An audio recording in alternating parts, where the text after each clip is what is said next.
Support WrestleTalk! Give us a subscribe. What's next for Kenny Omega? I'm Ollie Davis, this is Luke Owen, and welcome to this special day early review edition of Wrestle Ramble, because we just watched Wrestle Kingdom 13. That is New Japan's version of WrestleMania. It's a massive deal, and because it's on Japanese time, we watch it before the Americans. Well, no, we watch it at the same time. We just don't have to get up as early to watch it. That's not how time works. The Japanese people watch it first live, then we get it, then the Americans get it. I see. Sorry, I was They've like that. got 4 p.m., we're 8 a.m. Problem was, I was the kid there in the Kushida entrance, whereas you were actually Kushida. That thing has given me nightmares, I'm sure. Waking nightmares. I haven't gone to sleep yet, but I see him in the corners of rooms, under desks.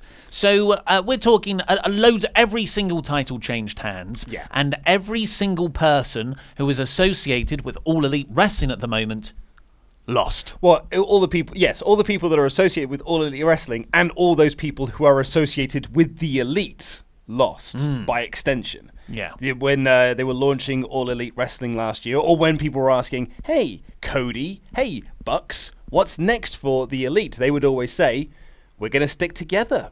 So a lot of people, myself included, assumed that Omega would be dropping the title here. The Bucks wouldn't pick up the tag titles, and Cody would drop the US title to Juice Robinson. And that is, in fact, what happened. Yeah, it was everything that you thought would happen. And you've got not just those core guys.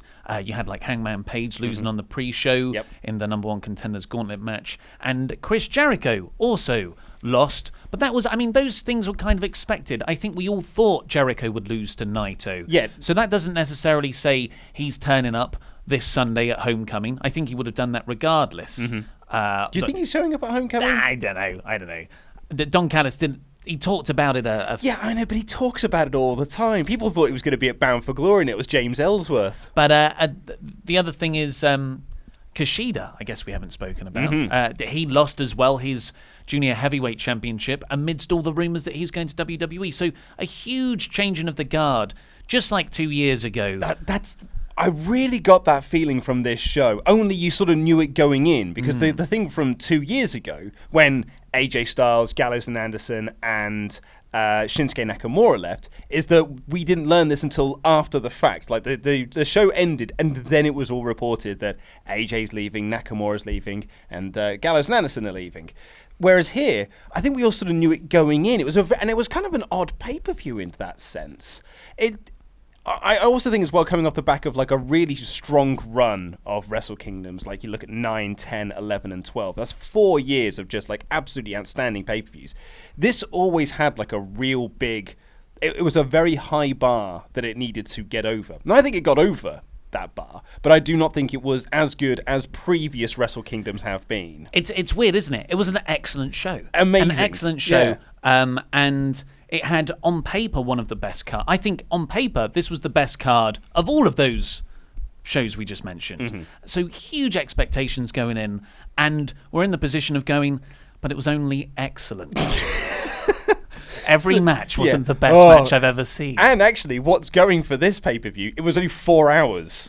That was good. A really tidy 4 hours. It was about the same length as TLC, and yet never felt like that. But back to Omega. Yes. So the key thing here is what's next for him. Him losing doesn't necessarily mean he's going to AEW. No.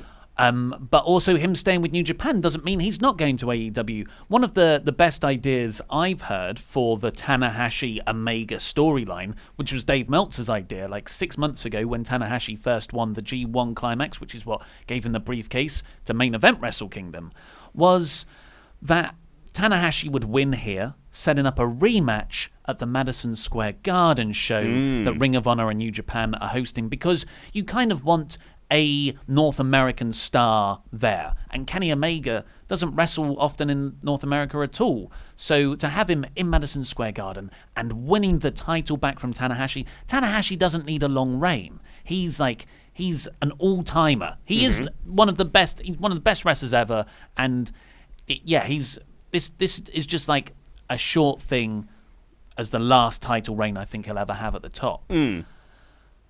So that's one way. Or maybe Jay White wins it and Kenny Omega does go off to All Elite Wrestling, and whatever geopolitical wrestling business stuff behind the scenes will New Japan let Ring of Honor and AEW work with each other. Yeah, and it's a very interesting thing. The Jay White factor I find very, very interesting, because I think that if 2018 sort of told you anything, particularly at the start of 2018, it was like, okay, cool, well, New Japan really like Jay White. They put him in his first Wrestle Kingdom in a match with Tanahashi. Like, that's nothing to be sniffed at. That's like going against the ace. Technically, his first match. Yeah. Obviously, he was a young boy, but then he went away. And when he comes back, that was his first match, not just Wrestle Kingdom, like first match overall. Mm-hmm. So they're very clearly very, very high on this boy. And then 2018, like the sort of trajectory of Jay White, and it was after this show, or like after his match with Okada, I turned to you and said, like, he's their new Kenny Omega.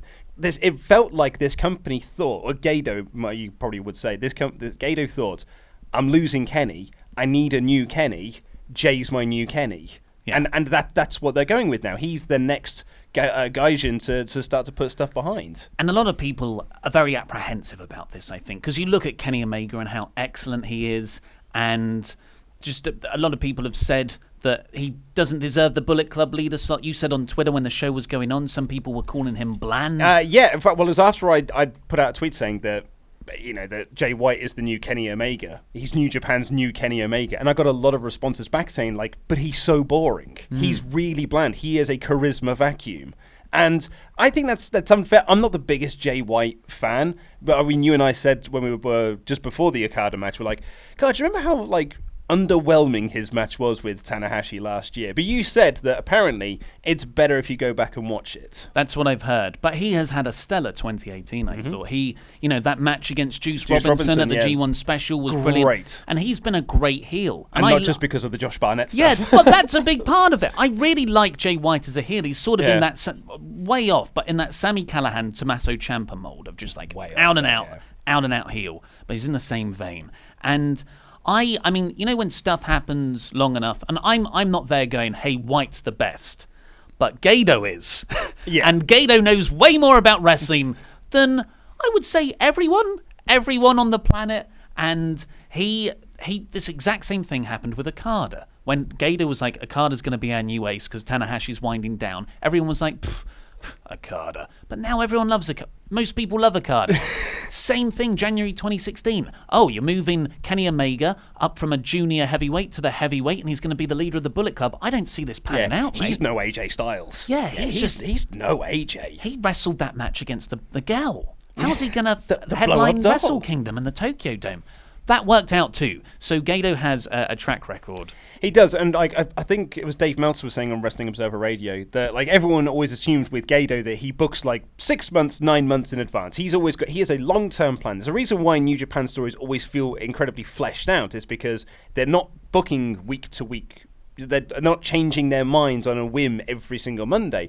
He has a plan, he has a start point, he has an end point, and then he will just go, we'll do this, and this, and then we'll have a brilliant ending and a really, really cohesive storyline. But Dave Meltzer was saying, and I'm guessing probably because he's been having conversations with him in that way that Dave Meltzer often, like the way he phrases things on Wrestling Observer Radio, is that Gator's actually booking 2 years of storylines at any one time. That makes me so happy. It's great. It's really good. But the problem there, if you're Gedo and you're booking 2 years worth of storylines, is then what happens when those guys go and you're sort of in the middle of telling a storyline. And I think this is what's happened with Cody, the Bucks, and Omega. Because you remember, like, the first half of last year seemed to be like they were the main focus of that whole promotion. And the whole thing was building around Kenny Omega winning at Dominion and finally getting the belt off of Okada, the big coronation thing. And then, and you and I both said this while we were watching it, I don't feel like his title reign has felt like the most important thing in the company since he won the belt. Maybe because that's when Gedo realised, All In's coming up. Exactly. I'm going to lose all of these guys, so I need to start making new plans. What's Jay up to? Yeah, and that's when Jay was always had big plans in store for him, but that's when they really geared up with him. It makes me think that Gedo's so smart. He knows where people are going. So he's sort of Kevin Feige. And New Japan is his Feige. MSU, and he knows that Chris Evans isn't going to be kept in a MSU. Yeah. Well, and the MCU. What does that stand? Yeah, okay. And he knows Chris Evans isn't going to be Captain America forever. So this is the weird interim phase between Phase 3 and Phase 4 where Ant-Man gets released. Yeah. So that's maybe what this is. I personally think Kenny Omega is going to go to AEW. Mm-hmm. His contract expires at the end of January, and he I don't see Ring of Honor letting AEW work with New Japan and jeopardizing that relationship. That's going to be a really fascinating time period as we sort of move into this AEW thing taking off, and where the sort of Ring of Honor pieces fall into this puzzle. And I suppose we'll know more tomorrow come New Year's Dash, because that will be like tomorrow when they do New Year's Dash, that'll be here are what the storylines are going to be for the next 12 months. Or here's the people you need to be keeping an eye on for the next 12 months before we get to the next Wrestle Kingdom, which interestingly is going to be set over 2 days next year. So I wouldn't be surprised if we see Jay White win the IWGP Heavyweight Championship at some point. Oh, right. I thought you were going to say tomorrow. No, absolutely not. No, don't be silly. Or in the at least one of the main events of Wrestle Kingdom next year, depending on how much of a rocket they want to strap to him. Yeah, we'll find out. But let's get on with the whole card. We didn't have time to watch the pre-show. We didn't get in time. No, I mean, I still got up at 5:30 today because I needed to get my news stories sorted out to do the Mecha news. And then, I got in, it was like 8 o'clock when I got in. I was like, how did this happen? I got up so early. How am I still here? I missed the entrance of Will Osprey. You missed the entrance I missed the entrance of Will Osprey because New Japan World just wouldn't load for 5 minutes. I was terrified. I thought you'd changed the password because it wouldn't log me in. No, it was obviously too many people were trying to get on. Exactly, They put up a sort of sorry message on their front page saying, oops. There was a lot of people. But that's probably a good sign for New Japan, surely. But so I didn't see Will Ospreay's entrance either, but I saw Kota Ibushi's. It was a high spot. He jumped out the stage like he was Sin Cara, but without the botches. So Rey Mysterio, you mean? A bit like Rey Mysterio. Yeah. Fair Did you enough. say Sin Cara in the review? I didn't. I dropped the joke, but I wanted to use it here. And what a way to start a show with Ibushi and Osprey. They are like Osprey. I mean, what can you say about them? They're perfect. Absolutely, I couldn't agree more. Like, I think Will Ospreay is one of my favorite wrestlers in the whole world. He's so good, and like Kota Ibushi is incredible. And these two, in the last sort of month and a half or so, have really built a lot of interest in this match, particularly with their sort of like, their anime shot style, let's do some flips, pause, and we'll look at each other. Exactly, yeah, they do all the anime stuff. And it's really built a massive lot of interest. So going into this show, this was one of my most anticipated matches. Which was a bit to its detriment. Like by the end, I was like, that was an incredible match. And then I think about it a bit more and I go, but it wasn't a 5-star match. I'm such a entitled prick today. Yeah. Well, it is Wrestle Kingdom Day. Yeah. And it is. But this was some hard-hitting stuff in here. I mean, let's Oh my God! Aside from the beheading clothesline that like Hope Ibushi's okay IRL, but just like when he had him in the Tree of Woe and just started like kicking him in the face. It was like, this was as stiff as a dick at times. Yeah, so there was, that was a great spot. Like, the whole thing, the whole match, was loads of flips and loads of really stiff, hard slapping strikes. But that was all underpinned by story. And the idea of Osprey idolizing Ibushi. And the commentary team did a great job of getting this over. Don Great Callis, commentary all night. Kevin Kelly, and Chris Charlton doing all the facts and Mike Tenay stuff. And Osprey, the story is Osprey idolized Ibushi since he was 15, used to dream of wrestling Ibushi, and now here he is. So they kind of start, like, it's such a weirdly intense dynamic between the two. Yeah. And Ibushi doesn't look old, but I guess in this case he's the veteran, Yeah. which just comes off a bit weird. But that particular spot, Ibushi's trapped in the Tree of Woe, and Will Ospreay's just sitting there cross-legged, and he starts slapping him. Yeah. And then Ibushi slaps him back. And they keep going at it. And then Osprey just kicks him in the head loads of times. Yeah. Oh, it was great. Yeah. It was just really, really good. And just so slick. And it was exciting to watch. Big fan of Will Ospreay. Big fan. The other spot, which plays off that anime GIF that went viral last month, was Ibushi. Try and imagine this if you haven't seen it. Ibushi So Osprey's on the apron. Ibushi is leaning over the ropes on the inside of the ring, and he's got his feet on the bottom rope. He grabs Osprey by the waist, does a deadlift German suplex over the top rope into the ring, and Osprey flips out of that and lands on his feet. And Ibushi sits up like, Got him. I just gave him a German suplex. I'm sure nothing went wrong. And the crowd are going, oh my God. Yeah. And Osprey stood up behind him. And when Ibushi slowly turns round after a beat and sees him and his face drops and Osprey's like, let's do this. It was amazing. Yeah, really, really cool. And Osprey picked up the win. First title change of the night. That will be a running theme. And yeah, kind of interesting to see Will Ospreay, after spending all of 2018 within the sort of junior division, to be possibly being moved up into the heavyweight division. That's what they put over on commentary. They were noting how much bigger Osprey looked and how much weight he's put on to face Ibushi. And now he's won the never open weight title, which of course is an open weight belt. So I think this is the year that we'll see Osprey transition into the heavyweight division, and he'll be one of those guys with the Jay White. Yeah. And I mean, they've got Okada, they've got Tanahashi. New Japan are gonna be fine. Oh yeah, absolutely. Yeah, like they have got such a stacked roster that it's not like, you know, in Ring of Honor, like when they were losing everyone, they were like, oh God, who are we going to build? The Beer City Bruiser? Can we build the company around him? I love Jay Lethal, but, you know. Exactly. But like they've got such a stacked roster that they're all right, lad. So there was one bit in here when you talked about stiff. This was one of the stiffest things of the night. It was Ibushi's tribute to Shinsuke Nakamura, who's one of his idols. He did the Bomye knee, which is now called the Kinshasa. He freaking destroyed the back of Osprey's head. Like, and noggin and everything. Like, it just, like, his eyeballs fell out. He hit him that hard in the back of their head. It was ludicrous. Like, you know those glasses you have with the eyes on springs? Yeah. That's what Will Ospreay's eyes should be doing right now. It was a wicked spot. Really, really cool. Loved the match. There was great stuff all over, and they nearly played up a ref stoppage near the end after that forearm to the back of, or the elbow to the back of Ibushi's head, but it was the Stormbreaker that won. Absolutely. Yeah. So I think this is very optimistic for Osprey for the rest of 2019. Yeah. I gave it 4 3/4. I think that's fair enough, mate. I was so dazed. I think we both were. Like that was so intense and amazing. I missed I was watching it, but it just washed over me. Yeah, the next 2/3 of this match. And there was a period in time at Wrestle Kingdom where like the junior tag team championship match was always. Sorry, excuse me, I'm still a bit full of cold.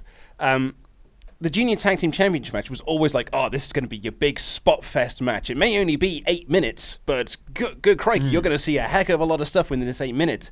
But I don't think this match ever really felt like that.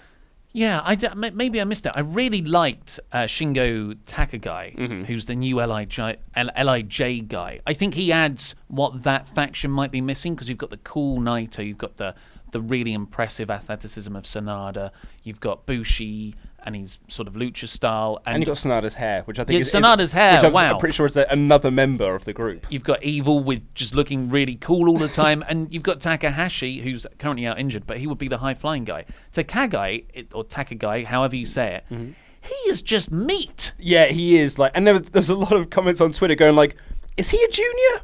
I'm unconvinced he's a junior. He's like in the bad Hollywood films where they send someone who's blatantly a 35-year-old man back to school, and everyone's like, yeah, that figures. Say he's the Steve Buscemi in that. How do you do, fellow kids? How do you do, fellow juniors? That should be a gimmick. So get someone like that on 205 Live. They did it with Goldust. Oh yeah, but they weirdly but didn't do it properly. Yeah. But this was, from what I saw, this was a very good match. Oh, absolutely. Not wrong with it. Lovely to hear Rocky on commentary. Big fan of Rocky Romero's commentary. And I think it was like when we talked about this on Ramble Club, I think, about like whether we would miss Rocky on commentary because they were like really starting to push Charlton into that role as well. But I like Charlton so much that I'm not there going like, I feel bad for Rocky. Yeah. Because I really, really like Craig, and they called him Craig Charles for a second. Craig Charles. That would be... That's what I want. Craig Charles, but not in like Lister role. I wanted him in his Takeshi's Castle role. Exactly, yeah. Craig Charles. What a Wasik! That's what I want. He's got a history. He's made a career out of voiceover voiceovers for Japanese content. I really like Takagai. LIJ won the belts here, so every title changed hands. Yeah. But that's set up. All 5 active members of LIJ now have title belts. Exactly. It's great. Mm-hmm. But yeah, a very good match. Almost sounds like damning with faint praise here. Well, let's talk about the next match, which for me, I loved this match. Yeah, same absolutely loved this because I love both of these guys going in. It was Zack Sabre Jr. versus Tomohiro Ishii for the British Heavyweight Championship, a Revolution Pro title. Perhaps it was just my British pride, perhaps, that was just like, maybe it was just the fact that Roberts was the referee, that I was just like, it's already my favourite match of the night. So I guess since moving studios, but I guess it always was, our local promotion, 10 minutes down the road when they run your call, is Rev Pro, this promotion here. Andy Quilden, the promoter, came out afterwards. Like you said, Chris Roberts was the referee. He's the referee for 90% of every British show ever. Oh yeah, you would recognise him if you saw him. Probably not in Tesco's, but you would definitely recognise him at a wrestling show. And as soon as he puts a stripy top on. Oh, it's you! Yeah, I didn't recognise you at first. But I had pride seeing these two. Absolutely, I did as well. Yeah, a little bit. And we followed this feud over a year on Rev Pro shows. Yes, and they work tremendously well together. It's like this Suzuki-gun running roughshod over Rev Pro, but then Ishii won the heavyweight title, and after Matt Riddle sort of. Was he involved? Keith Lee had a shot. Yeah, and Suzuki had the belt for a little bit last year, and then Ishii won it back. And it's interesting well because Suzuki-gun really do sort of have a bit of a stronghold on, because they've had the tag titles for so long now. The number of shows where you and I have gone to saying like they're definitely dropping the belts tonight, and they never bloody do. And at the end of it, we're like, oh yeah, it's because Zack Sabre Jr. and Minoru Suzuki are really really great, and. I think Zack Sabre Jr. has got incredible star presence about him. If you've only seen him in the Cruiserweight Classic, like that for me, that wasn't Zack Sabre Jr. It was Zack Sabre, in name, it was Zack Sabre Jr., but it wasn't the true, he just looks like a prick. Like, he looks like the sort of kid that would have bullied me at school, and I just won't like him anymore. But yet, he's so cool. So are you saying babyface Zack Sabre Jr., which was the Sabre Jr. I was brought up on, really? Mm-hmm. That in the Cruiserweight Classic version, but he turned heel like start of 2017, late 2016. You're saying that's the real Zack Sabre Jr. and the real Zack Sabre Jr. is a prick. Well, I mean, you've driven him around. Like I haven't got that close relationship with him. He's dastardly. Does he just keep popping his collar every time he looks? He's a vegan man. He is. He loves dogs and everything. Oh, he's got a heart of cold.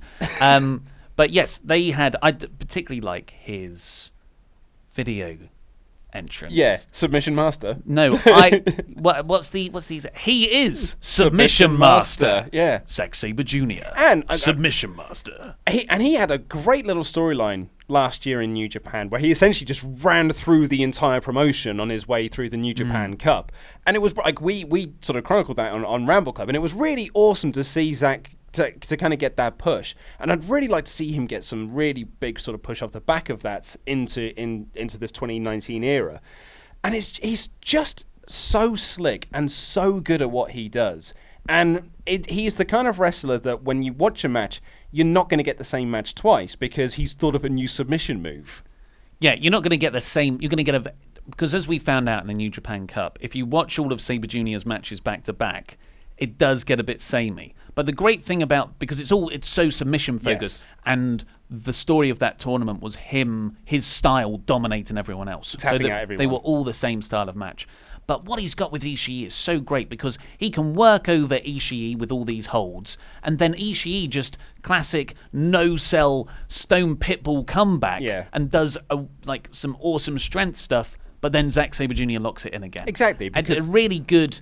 Here you go, back in again. Here you go, back in again structure. Because what Zack sort of finds out is that it's very hard to tap out a fridge. And, I mean, he managed it, obviously, but very difficult to tap out this big truck of a man. Well, that's it. He did win. And it's crazy the way he won. Put over so strong. He made Ishii verbally submit. Well, he had to. He didn't have a hand free. Yeah, but he had to say, I quit. He could have done this.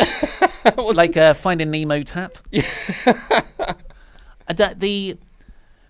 What do you think that's? No. I think I that agree. the verbal of saying absolutely, I quit yeah, like is that is the worse. strong. I'm making a joke just because like literally every single part of his body was tied up by some other part. Zack has 5 arms. I'm almost certain. Whenever he locks in submission moves, because I'm not quite sure how this is all working, but it looks awesome. It looks painful. I think he's some kind of Hindu god. I would just shoots out another arm. just pops his collar all the time. Yeah, though. yeah. It's one of the mean ones. And this is a new submission name. So this wasn't Napalm Death. It was something. Did you catch the name? I didn't quite catch it, and I couldn't go back and find it. I didn't catch this one.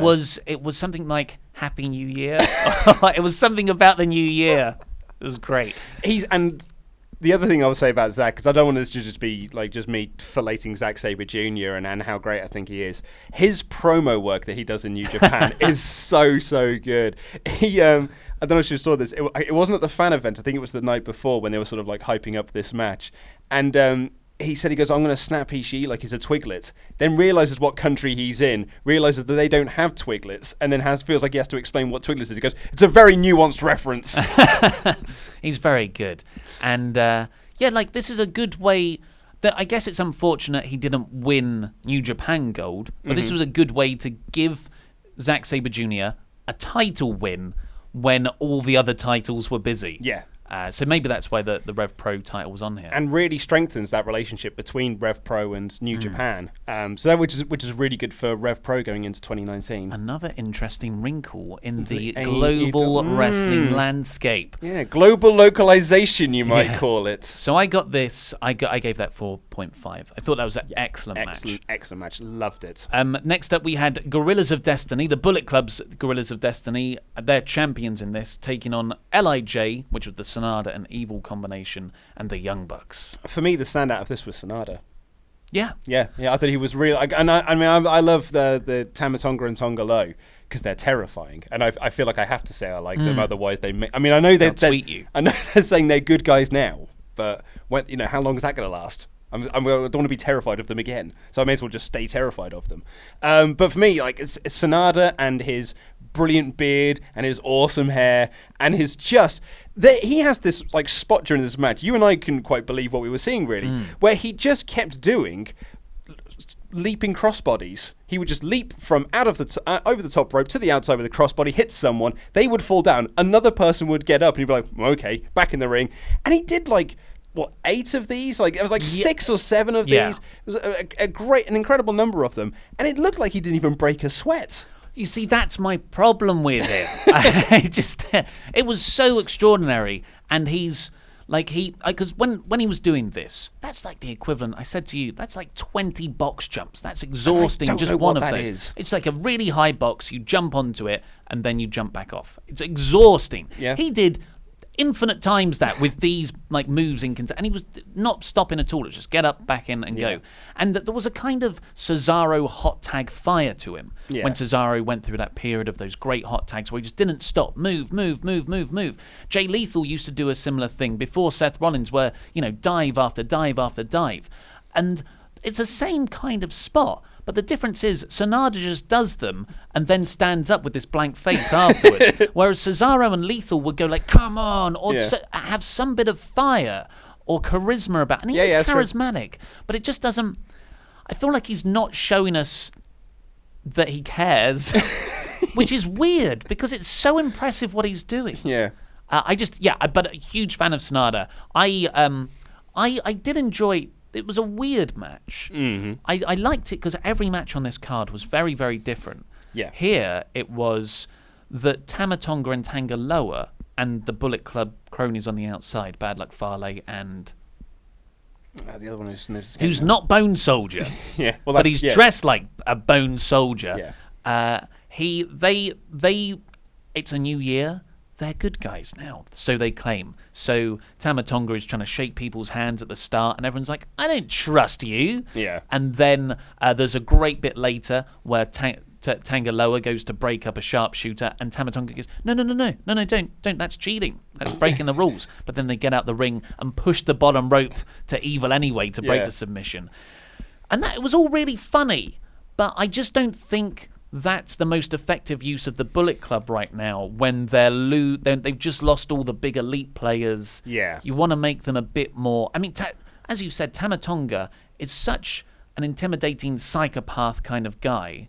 Just double down on that side of him. But maybe like the story that they're telling is that they are going to do this good guy thing of being like, hey, we need to try and appeal to the fans. We're going to be like these good guys now. I'm good guy Tama Tonga. Look at me. I'm not the bad guy anymore. I'm not going to start Twitter beef with the WWE guys anymore. I'm a good guy. And then eventually he will just snap and go back to his terrifying psychopathic state and then just start annihilating people again. And maybe that'll be the direction that they're going with this. I definitely think that's what's going to happen. But I think that the Bullet Club appeal is hugely to the rest of the world market, and most of those people are only going to watch Wrestle Kingdom. So my argument would be to do that on this show to give them a new burst of energy into 2019, just like you did with Osprey and Zach.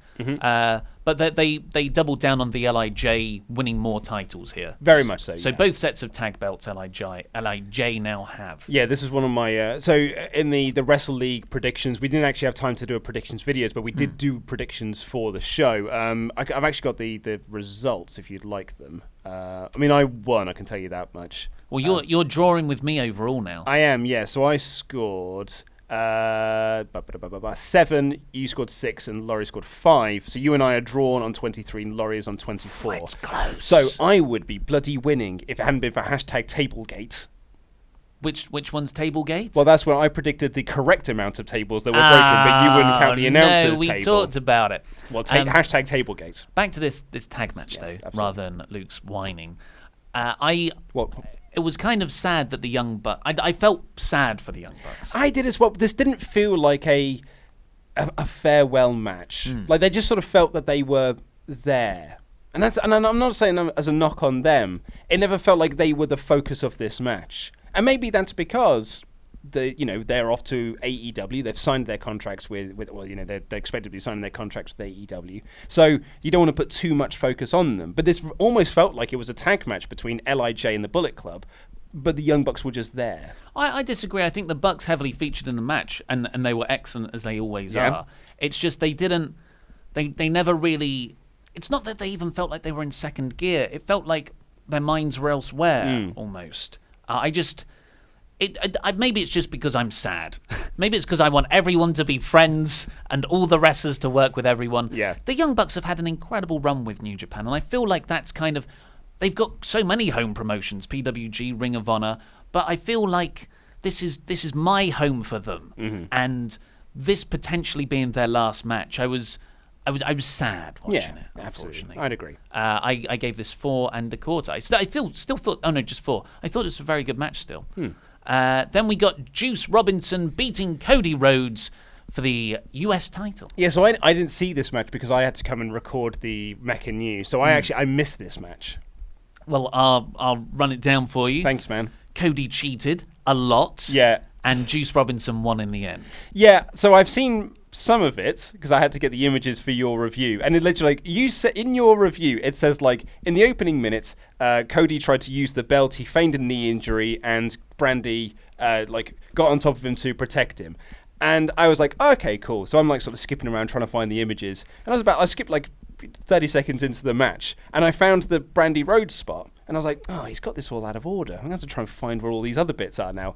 And then I went back, and and it came up saying Cody versus Juice at the bottom. It's right out, and they were punching each other, and I was like, I still can't find this. It's because like the title bit came even before that. So it's as the bell rings. It was, yeah. And so it really was like in the first 40, 60 seconds of this match, those 3 things had happened. He was definitely the heel of this match. I love Cody.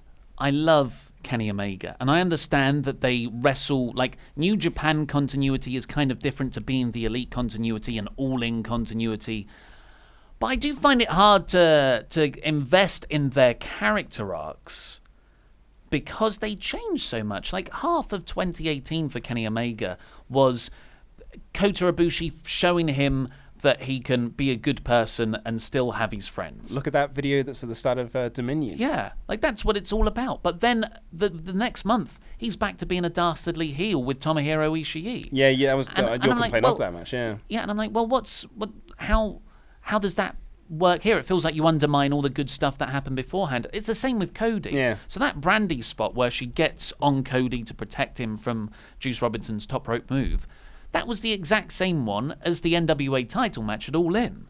But here it's a heel move. There it was a face move. I still thought it was heelish, and everyone was like, "No, she was protecting her husband." I was like, "What in a fair wrestling match?" Yeah.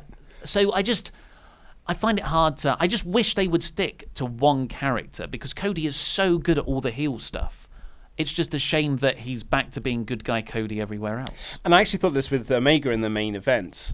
While I think that Omega is a really, really great babyface, that match in the main event did remind me a lot. It was like, God, he's a great heel though, isn't he? God, he's such a good heel. He's a really effective heel as well because the crowd really getting behind Tanahashi. I mean, the crowd were behind Tanahashi regardless anyway. But Kenny's heel work made the crowd even more behind Tanahashi. But I suppose we'll come on to when we get to the match. But this was I wasn't too high on this match. I still gave it 3 3/4. It was still fun, but it was the classic stuff of making the referee look stupid. Brandy Rhodes hit a bionic shoulder spear, and Tiger Hattori, the referee, pretty much saw it and only put her out to ringside. It was just, and then like Cody's got the weight belt whipping Juice. But the interesting thing to me was Juice hit one pulp friction for the finish, and then he waited, hit another pulp friction, and then waited like 3-4 seconds, and then made the pin. I was like, okay, he's stalled. Cody's going to kick out. Cody took the pin. So that is a very definitive finish. And that says to me, Cody is not going to be around in New Japan anymore. Yeah. That title changed hands a lot last year. It's almost like they don't care about it.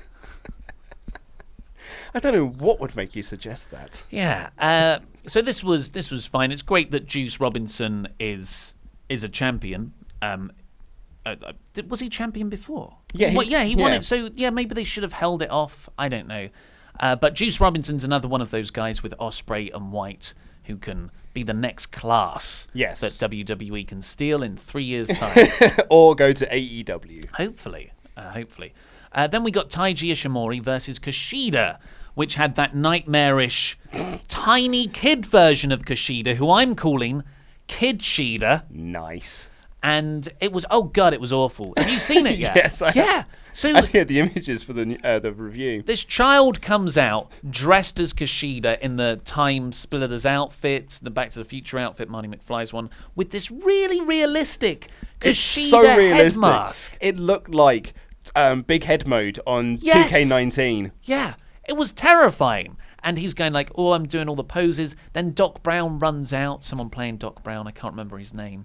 And he's like, Taguchi, no. Isn't it? Is it Taguchi? I think so. He goes like, you've come too early. You need to go back in the machine. So he goes back, and then he turns into current day Kushida. But it did lead to a lot of good Don Callis commentary during this match, brilliant, where he just kept accusing him of blowing up a child. Yeah. He killed a child earlier. But then they go, that's brilliant. Don Callis was in favour of blowing up a child. Don Callis had a incredible night of commentary. Yeah, all three of them. Kevin Kelly and Don Callis are my favourite commentary team in wrestling. So good. And it's such a shame that they're not together as much as they can be. Yeah. And the added spice of Chris Charlton with his juicy, delicious facts. He's just got his big book of facts, but he doesn't actually have a book because it's all in his head book. Yeah. And it was just like flick a page to go cross-reference things and then just lay on you loads of brilliant stats. And you're like, God, that's interesting. Yeah. And he's there to say what the Japanese people are saying when the Japanese people have the rudeness to not talk in my language. God. Heel move. They're all heels. That's the way to get heel heat in WWE. Oh, it is, talk a foreign language. Yeah. But this match, I guess this is another match that's a victim of the junior heavyweight division's overall standard recently. Mm-hmm. Yeah. This was a very solid match, but I was thinking of better matches with both guys with other people. Yeah, I think that's very, very fair. So Ishimori and Takahashi's Best of the Super Juniors final was just sublime. Mm-hmm. And I've seen Kushida wrestle so many great matches. His match with Will Osprey last year. Yeah, exactly. Amazing. And that last year it was the 4-way with Kushida, Takahashi, Skrull, and Osprey. Yeah. And I just felt like, although these two were really, really good together, Ishimori's snap German suplex when he baseball slides out of the ring is phenomenal. Yeah.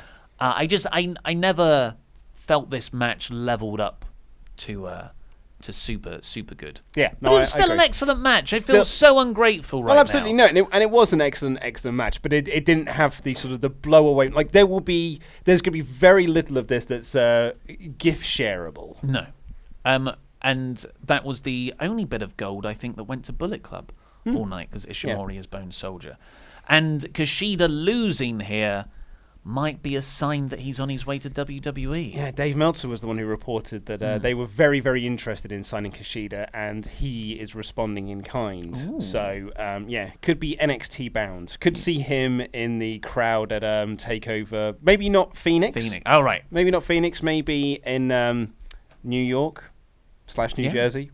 It's New York, man. Don't say New Jersey. Sorry. New Jersey. Next up, we got Kazuchika Okada versus Jay White in another match that's kind of... It was very good. I enjoyed it when I watched it. But Okada and Wrestle Kingdom has had some of the best matches of all time over the last couple of years. So when he goes in there and has something that's underneath 4.5 stars, in my opinion, I'm like, okay. Yeah. Ollie's got a it's a famous quote within The Office whenever we were picking the top 5 matches for Ramble Club, which is that I won't get out of bed for anything less than 4.5 when we were reviewing things to talk about in our best 5 matches of the month. So this would have been a match you would not have got out of bed for. I thought you were going to say a different quote, which was me as this match was going on saying, you're all wrong. Okada's winning. I know how Gedo books things. Yeah. Okada never loses at Wrestle Kingdom. That was you said. Okada and Tanahashi never lose at Wrestle Kingdom unless they're wrestling each other, in which case one of them has to lose. Yeah. That's what I said. I thought I was so confident. I was like, well, that's the one I'm going to get right and everyone else is going to get wrong. You're all idiots. And it's just, I thought White would have a good showing against Okada, but ultimately Okada would win, and maybe 4 years' time, White would beat Okada at Wrestle Kingdom. But the story they're telling instead is that Okada cannot beat Jay White. Yes. I think I still stand by my reasoning, but I get why they did it. Gedo kept on trying to interfere in the match, but every time it was not effective. There's this brilliant moment outside where Gedo, who was, of course, Okada's manager, but he turned on him to side with Jay White and join the Bullet Club. And Gedo does this like really weak forearm. Not as weak as that initial chair shot when he turned heel, which was just a tap. the tink heard round the world. But it was just this forearm on the outside while White was over the barricade. And Okada, he couldn't have moved less. it was the bit in Pokemon where the HP bar doesn't move. And you're like, I tackled you. I did really good there. Okada just turns around. He's like, "No, mate." Chucks him over the barricade. Does the crossbody, and there's a chair spot later on where Gedo tries to interfere, and it backfires again. So this was, although there was heel interference, none of it actually hurt Okada. Which I chalk this up as a clean victory. This is a very clean victory. I would for say White. This was 100%. This is a big win for Jay White. This is a win over this company's golden boy for the last couple of years at Wrestle Kingdom, no less. I think this was a huge win for Jay White. I was thinking about the people sort of turning against Jay White, or not turning against him, but just not being sold on him. Well, yeah, I say you can't really turn against someone you've never been on side with anyway. So yeah, I guess people just can't get into the idea of Jay White being the leader of the Bullet Club, being the new Kenny Omega, being the next top gaijin in New Japan. Do you think that people would have been more behind this idea if it was Osprey? Because you still would have had the same thing, because you'd still have the Chaos connection. Yeah. You could have had the Gedo turn, but rather than it would be White, you'd have had it with Will Ospreay instead. Oh my God, that's a much better idea. Thanks. Yeah, and there's so much history this year to play off, or last year rather, because they had that 13th anniversary. Something, the 45th Where it was the junior heavyweight show. champion versus the heavyweight champion. Yeah, in a non-title match, and that would have been a fantastic story. What you essentially said there is, I'm better than Gedo. Yeah. Osprey as the leader of the Bullet Club. Yeah. Yeah. Oh wow. I sit corrected. But that's not to say that Jay White won't turn out. Oh yeah, no, absolutely not. No, I'm not gonna, because Gato has proven over time. Yeah. He's proven time and time again that if you just give him a year, give him 18 months, you will love this guy. And it's one of the things I love about New Japan, and we actually said this in our Wrestle Kingdom review last year. Look how far we've come in that year as well. Look how different this all looks. Yeah. But we said this at the time last year, and after New Year's Dash as well, is that when WWE starts to push someone, and they're like, "This is our guy. We're so behind this guy," and as soon as the crowd don't buy into it, they're like, "No, we're done. You couldn't get over, kid. We tried. We did everything we could, but the crowd, they just wouldn't buy into you." Whereas Sorry, Apollo Crews. exactly. We will try again in 6 months. So we'll see how we get on. Whereas Gato is just like, no, I'm going to make this work. He is the guy I have chosen. We're going to do this storyline. I've mapped it all out, and we're just going to do it. And eventually, it will work. Roman Reigns. I mean, Vince did have Roman Reigns. Gato does it with a lot of people. Yeah, though. but leukemia worked for Roman in the end, and getting people on side with him. I don't think that's that Vince McMahon's booking strategy. That's what I'm saying. It's like Vince was just like, he was going to steamroll ahead with Roman despite what people were telling him. But like now everyone's like, yeah, we quite like Roman actually. Well, at least we like Joe Anoa'i. Yeah. So I don't know, he threw me off there. Sorry, mate. Jay White is good. He is good. He is good. But the problem is he had to have a great match. That's where I think the flaw in this strategy is. Yeah. Because if Okada does, like I said, if he has anything less than a 4.5-star match, like Tanahashi did last year with Jay White, it's not what White needs at this stage in his career. Maybe a slower route would have been better. Whereas, like you said, Osprey, he's already there. So next up, we got Naito versus Chris Jericho. Aye, for the Intercontinental Championship. A no DQ match because it is Chris Jericho, and that's what he does these in his goth phase. He's a fuzzy goth. Fuzzy goth. He came out with this jacket with spikes all over it. It looked awesome. Yeah. I was worried he was going to use that as a whip later on, but he didn't. And this was... there was a period about midway through this match where I got a bit bored. And then they completely won me over again 5 minutes later. And I ended up loving the match. I thought this was a really, really awesome match. And it was brutal as well. I think Brian Alvarez was saying on Twitter is that Naito was determined to kill himself in this match. Because Naito took a heck of a bump on a DDT onto a table. It was like Rob Van Dam levels of selling a DDT or the RKO. You know when like RVD used to like jump so he was vertical to take the RKO? It was basically what Naito did for this DDT. I think Naito might be my new Inception totem thing. Because if Naito doesn't fall over when he gets DDT'd on something, I know I'm in a dream. But this, I like the way this match was structured because especially the opening part where Jericho came down all cocky, Naito attacks him right away and just wails on Jericho for about 5 minutes. Including mirror of their Dominion match. Exactly, where it was the opposite. And including like this awful looking pile driver. Was it a pile driver? It was a pile driver, wasn't it? On the ramp. On the ramp. Yeah. But then Jericho started to come back and he did all his heelish stuff. There was a few minutes where Jericho just walked around getting the heat.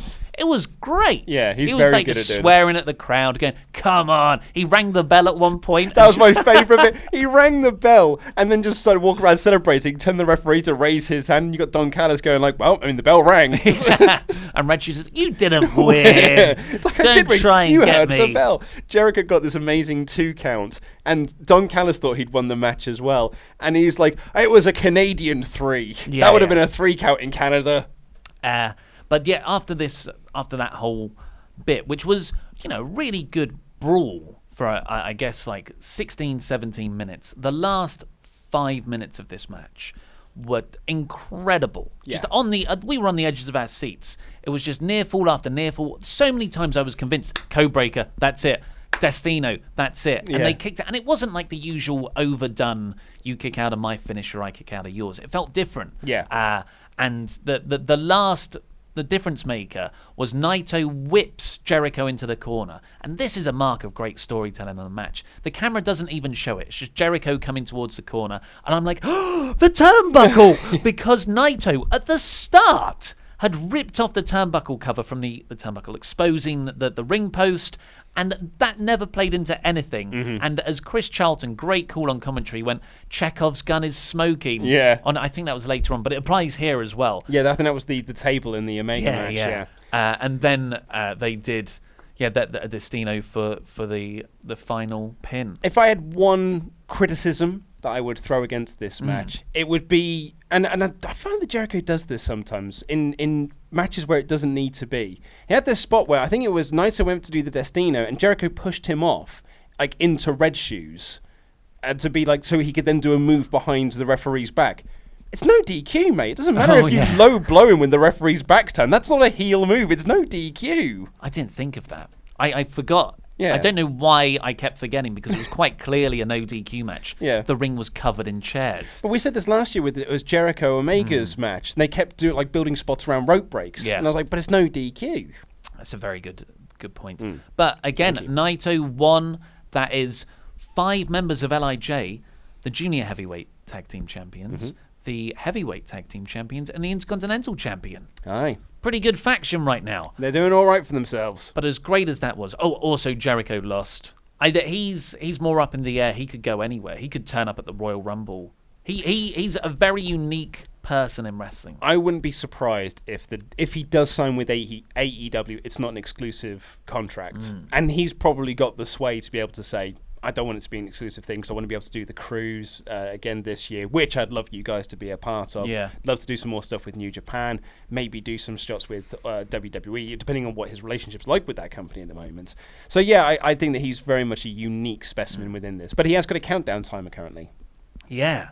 But the main event, as great as all those matches were, I was blown away by this. You loved it, didn't you? Kenny Omega versus Hiroshi Tanahashi. Against the protestations of you and Laurie, made Hiroshi Tanahashi the WrestleTalk's best wrestler of 2018. Yeah, I mean, I've got no qualms about him being number one. It's just I was very much pushing for Walter to get that position. But I wanted Tanahashi. Well, you get the final say on things. Yeah. Well, not only if I feel this was one I felt very strongly on. I think Tanahashi's comeback story in 2018, like through the G1, the 3-match series with Okada was sublime. Just everything he's done. He's changed up his style. He's a much more cerebral wrestler now. I was never into Tanahashi when he was the old Tanahashi. But this grizzled veteran Logan Tanahashi, yeah, I adore. And it was, and again, this wasn't a feud that I was into. Do you remember when this started about 2 months ago? And it was based around Omega going, your style of wrestling's boring. All you do is those moves. You do the same match every time. I can't wait to see the final 5 minutes of your next match. Exactly. And Omega's saying, like, he tries to do things differently. And I'm like, well, you're talking about wrestling as if it's a performance now. And you shouldn't do... I'm not a fan of that when you're selling a real thing. But... it sounds like they've changed it in the build to being about different approaches to wrestling philosophy. And this match was as much of a clash of ideas as it was about a clash of two men going for the title, as they got over so well in the opening 5 minutes. Two guys who just hate each other. Yeah, and Omega beat the F out of this old dude. Like, he was like, I'm just going to beat the holy heck out of you. And he beat him from pillar to post. But...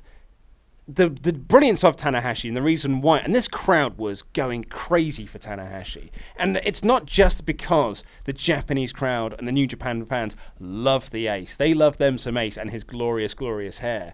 There wasn't just that. You also had Omega's heel work, making the crowd want to cheer Tanahashi even more. It was like everything came together in this match. Absolutely brilliant, because Tanahashi is an amazing babyface in peril. It's great. And he was in peril for a large portion of this match. But it never felt like, we criticized WWE a lot for this, for being like, the heel was on top for 95%, and then the babyface made a comeback and they won. Like, this never felt like it was that match, despite the fact that this was mostly Kenny Omega working over Tanahashi. Well, I think it's because there was such a... There wasn't a rest hold in sight. Yeah, there wasn't that. And there wasn't, was there? Wow. There wasn't a Baron Corbin neck crank. Like, that's what this match was missing. I can't remember a single rest hold on the entire show. I mean, I'm sure there was. That's why but, it's so unheated. I mean, there were no ad breaks that you had to come back from. So, As Wrestle Kingdom rolls on. but it was because they added this extra layer of the story, which was Kenny does this Rise of the Terminator dive over the top rope onto Tanahashi. He got so much air, but he didn't get much of Hiroshi. He got more of the ramp. He couldn't have landed much worse. Yeah. And it looks like he landed with his heel ramming down on the ramp. And I struggled with whether that was real or not. You at one point said, God, I hope this doesn't work. Yeah. Because then led to that spot in which Tanahashi essentially set up to do the dragon whip. And we were like, the dragon screw. And we were like, oh no. He's in a very awkward position there. And he did it. And it looked so vicious. That was when I thought, there has to be a work. They wouldn't have done that spot if this wasn't a work. But when you watch it back on the replay, it was 100 so safe. But they made it look brilliant. Yeah, it was off the second rope. Yeah.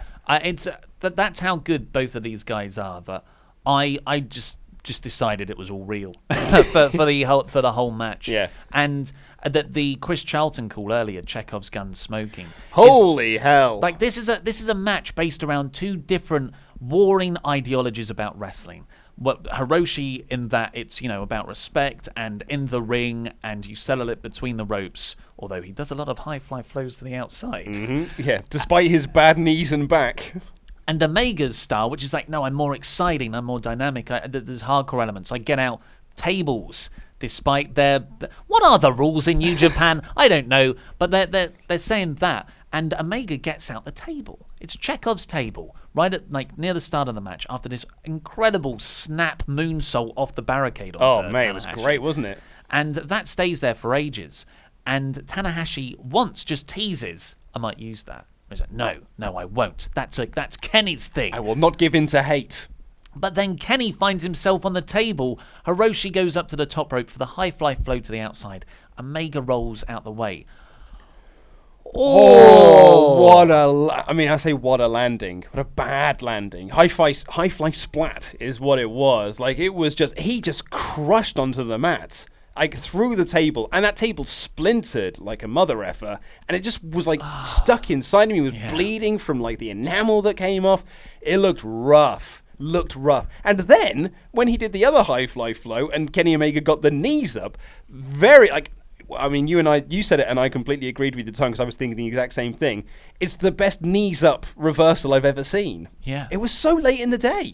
And it almost felt like he kneed him as he came down. Yeah. It wasn't like, here are my knees, you land on them. It's, I knee you. Yeah. I knee you in the gut as you fall onto them. It felt like they'd planned the spot. I was like, okay, I'm going to do the move to you now. And Omega was lying there going I'm just going to get my knees up. Yeah. I'm not losing my title. Exactly. It was an incredible match that just kept on getting more brutal. It went 40 minutes in the end. I loved it. I thought it's a 5-star match from me.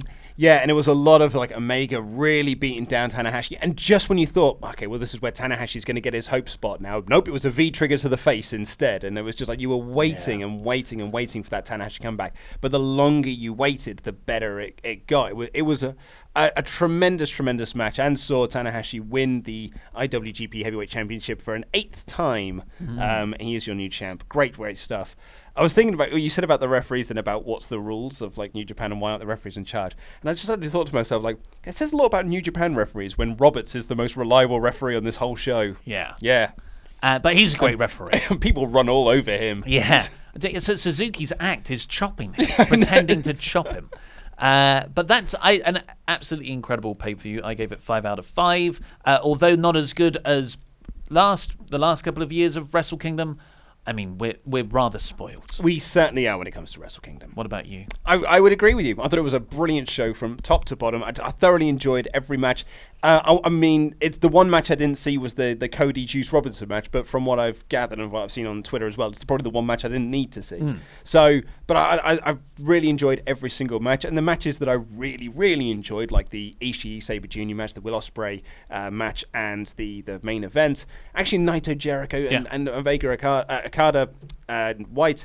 I thought it was brilliant. Really, really enjoyed it. Well, that's all we've got time for. Please click the videos that have just appeared on our desk to catch up with the latest Wrestle Talk things, and this button, which will subscribe you to the podcast version of this show.